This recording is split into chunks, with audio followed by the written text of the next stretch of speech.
Lord of Mysteries 2, Circle of Inevitability.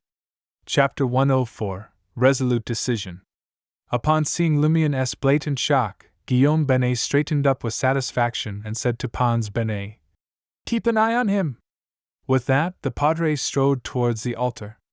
As he left, the villagers around them seemed to come alive, engaging in animated conversations. "The horoscope is about to change. Our good fortune is coming. It won't be long before we're wealthy. When the time comes, I'll drink a bottle of wine every day and eat a pound of meat every meal. I want to find a beautiful woman. I'm going to watch a play." Lumière's mind was a whirlwind, and he barely noticed when Guillaume Benet departed. The Padre's words were like a boulder tossed into a placid lake, sending ripples through Lumière's thoughts. How is that possible? In the previous cycle, I killed him because he didn't understand what made me special. Back then, I didn't even know what was so special about myself. It was natural for him not to know. After that battle, he didn't have any conflicts with me in the subsequent cycles until Aurora began acting strangely. But he didn't seem to know about the loop at all. The cursing he did when I led the rest to catch him in the adulterous act, him being knocked out by Leah after we infiltrated the cathedral, and being spied upon by Aurora using white paper didn't seem fake at all. If he was putting on an act, his level of restraint would be bone-chilling. Moreover, he knows that Madame Poalis retains her memories in the loop and might know something about the abnormalities in the castle. Yet he still had an affair with Madame Poalis at the beginning of each loop, allowing no one to suspect him. If it were me, I wouldn't even have desires after finding out what Madame Poalis had done, let alone sleep with her. The more Lumière pondered, the more he found the Padre terrifying. This fear was unlike the terror he felt from Madame Poalis. Questions swarmed his mind. Why didn't the Padre with his memories sacrifice the 3 sheep from the beginning and obtain the corresponding boon to take full control of Cordoue? Why didn't he complete the 12th night ritual on the first day? This could have prevented any accidents. What was he waiting for? The sacrificial ritual only takes place near Lent every time. Does that ritual have a date and time requirement? The Lent celebration is an integral part of the 12th night's ritual. So, the Padre will only have a chance to advance the subsequent ritual after Lent is over? But he could just control everyone from the beginning and wait for Lent to arrive. Also, didn't the hidden existence find it odd that they prayed for a boon twice across 3 cycles? Yes, he might have done something, like helping the Padre recover his memories. No, if their sacrificial ritual had truly been completed, the 3 sheep wouldn't have entered the loop again. Their spirits and beyonder characteristics should have gone to the hidden existence. Could it be that, like Raymond, the spirits gathered around the altar and didn't escape the loop? Who were the Padre and the others praying to, and who bestowed their power? As Lumière considered this, he suddenly felt a sharp pain in his lower body. He instinctively curled up, but the ropes binding him prevented the motion. Pons Benet pulled his foot back from between Lumière's legs, smirking as beads of cold sweat formed on the young man's forehead. Lumière couldn't even make a sound. He squatted down, raised his right hand, and slapped Lumière. "Did you enjoy that? Tell me, did you enjoy it?" Without waiting for Lumière's response, he swung his arm and slapped the right side of his face, causing his ears to ring. Lumière felt like his head might fly off. Seeing Lumière being beaten by Pons Benet, Raymond's father, Pierre Greg, approached and squatted down. He sighed and said, "Bear with it. Just endure it for a while. Our fortunes are about to change. Good luck is on its way. If you leave now, you'll miss the opportunity." Ignoring Lumière's reaction, he repeated the same words, trying to persuade and console him. Lumière paid no attention to Pierre Greg. He gazed at Pons Benet without anger, as if he were looking at empty air. He completely disregarded him, ignoring the pain and humiliation this villain had inflicted upon him. Only one thought occupied his mind. The situation is dire. Ryan, Leah, and Valentine are unlikely to trigger the loop and restart everything prematurely before confirming the Padre's intentions. Besides, they just fought. Who knows when they'll recover? They probably won't sneak back to the village until tomorrow or the day after.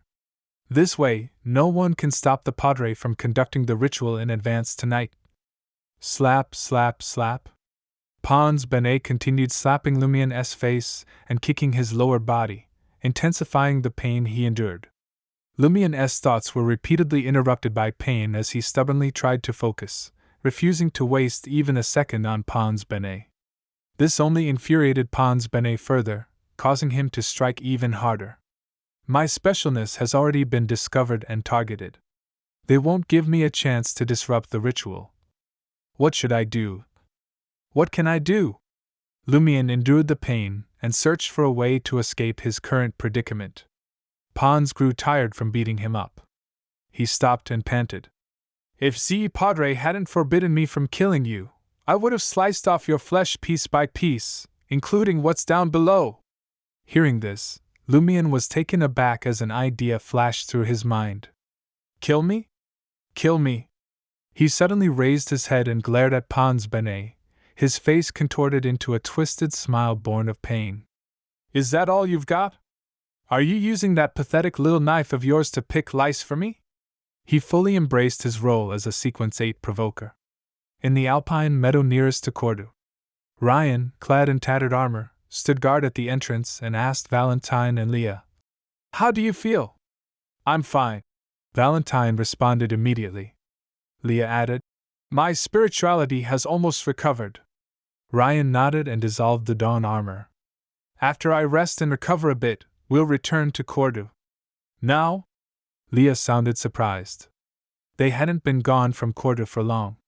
Ryan exhaled slowly and said, "We need to find out as soon as possible why Guillaume Benet's group attacked us tonight and not on the 12th night. Besides, they captured Lumien and Aurora, but they didn't pursue us. Experience tell me that something's off." Leah nodded slowly. "But we're not in the best shape. After all, they had just fought a massive battle. That's why Guillaume Benet doesn't expect us to return to Cordu tonight," Ryan explained. "Also, we left that item at Lumien and Aurora's house. We have to retrieve it as soon as possible. We can't let Guillaume Benet and the others get their hands on it." Valentine and Leah's expressions turned grave at the mention of that item. They agreed to Ryan's plan. "Pa!" Pons Benet slapped Lumien's face again, making his nose throb. 2 streams of bright red blood flowed down to his mouth, bringing with them a foul and salty taste. "How about this?" Pons Benet asked with a smile. Lumien studied his expression and actions, realizing that his words hadn't had the desired effect. He sniffed his blood-filled nose and replied with a smile. "Any other woman could hurt me more than you." "Is that so?" Pons Benet's expression darkened. With a slap, he struck Lumien's mouth, sending 2 of his teeth flying with blood. Relying on Provoker's insight and his experience at pranking, Lumien acutely sensed that Pons Benet's reaction was different this time. Familiar with all sorts of scandals and rumors in Cordu, Lumien vaguely thought of something and grinned. "You don't seem to have a mistress." His mouth was swollen from the slap, and 2 of his teeth were missing. His words came out slightly muffled. Hearing the word mistress, Pons Benet's expression shifted subtly as he kicked Lumien's groin. Lumien nearly blacked out from the pain. He couldn't speak for a few seconds.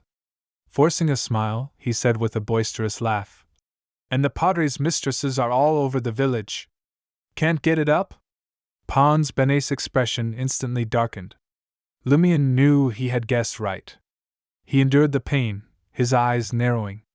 He hadn't dared use provocation earlier, fearing that he would be discovered if he used it too often. Now was the time. Lumien laughed out loud. "Did the Padre sleep with your wife too? Are all your children his?" Pons Benet's eyes turned bloodshot. He suddenly reached out and grabbed Lumien's neck, yelling with all his might. "Why don't you just die?" Lumien heard a cracking sound from his neck and found it difficult to breathe. Yet he wasn't afraid. Instead, the corners of his mouth curled up as he calmly awaited the excruciating pain and inevitable death. He had done his best to enrage Pons Benet so that he would kill him. Once he died, the loop would be triggered, and everything would restart immediately. everything would return to the beginning, leaving room for recovery. Not only had Lumion considered provoking Valentine to commit suicide to verify the nature of the loop, but he had also thought of sacrificing his own life in an emergency. Compared to the current situation, what was there to fear? He gazed at Pons Benet, whose expression was vicious, and his purple lips quivered as if to say, "Please kill me quickly."